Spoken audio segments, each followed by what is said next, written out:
नमस्कार, आप देख रहे हैं वतन समाचार। दिल्ली के एक आईएएस अधिकारी के जरिए से अपने कुत्ते को स्टेडियम में टहलाने का मामला अभी सुर्खियों में था कि खबर आई कि आईएएस अधिकारी का तबादला कर दिया गया है, उनको लद्दाख भेज दिया गया है और उनकी पत्नी को अरुणाचल प्रदेश भेज दिया गया है और दोनों जगहों के बीच की दूरी लगभग 3400 किलोमीटर यानी 3400 किलोमीटर है। इस बीच लोग सोशल मीडिया पर वायरल कर रहे हैं कि मैं यहाँ तू वहाँ, कुत्ता यहाँ, यानी कुत्ता कहाँ जाएगा, अरुणाचल प्रदेश या फिर लद्दाख। ये खबर मीडिया में मीम बन करके सोशल मीडिया पर वायरल हो रही है। लेकिन इस बीच एक और बड़ी खबर उत्तर प्रदेश के मोहम्मदी से आ रही है, मोहम्मदी तहसील की है, जहां से हमारे नामानिगार, हमारे रिपोर्टर शुभम ने हमको ये खबर दी है कि एक विकलांग तहसील में एसडीएम साहब के पास अपनी फरियाद लेकर के आया। वो रोता रहा, गिड़गिड़ाता रहा, 11:30 बजे से एसडीएम के मातहत काम करने वाले अधिकारियों से पूछता रहा कि उसको अपनी फरियाद एसडीएम तक पहुंचानी है, उसका क्या तरीका है। लेकिन अधिकारी यही कहते रहे कि एसडीएम साहब मीटिंग में हैं, एक मीटिंग चल रही है, अभी उनके पास समय नहीं है, और 2 बजे तक वो इसी तरह से दर दर की ठोकरें खाता रहा। इस बीच हम अपने दर्शकों को बता दें कि उत्तर प्रदेश के मुख्यमंत्री योगी आदित्यनाथ ने 2017 में आने के बाद इस बात का आदेश दिया कि वो जनता से संवाद करेंगे और उसके लिए उन्होंने जनता दरबार लगाना शुरू किया।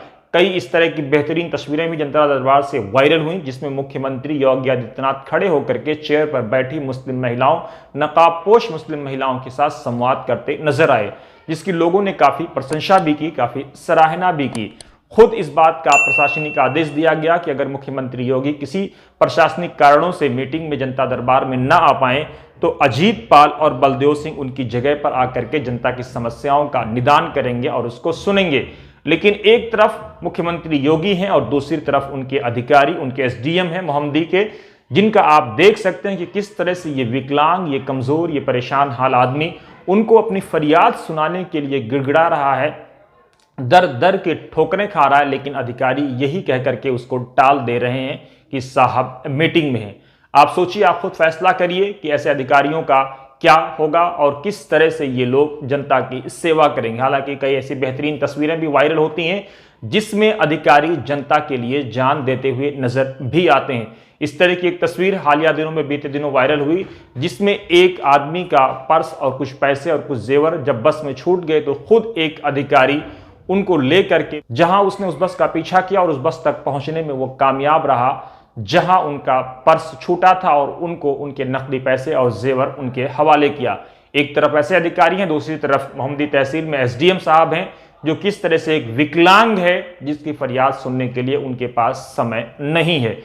और खुद हमारे प्रधानमंत्री नरेंद्र मोदी ने भी इस बात का बार बार ऐलान किया है कि देश के संसाधनों पर पहला हक गरीबों का है। लेकिन एक तरफ ये गरीब हैं जो दर दर की ठोकरें खा रहे हैं और हमारे अधिकारियों के पास ऐसे गरीबों का हालचाल लेने का समय भी नहीं है। नमस्कार, हमारी रिपोर्ट कैसी लगी जरूर कमेंट बॉक्स में अपनी राय दें। साथ ही आप हमारे यूट्यूब चैनल को लाइक, शेयर और सब्सक्राइब भी करें।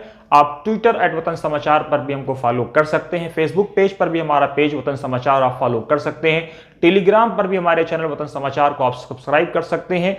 डिटेल में खबरें पढ़ने के लिए हमारी वेबसाइट www.watansamaachar.com और urdu.watansamaachar.com पर भी आप लॉगिन कर सकते हैं।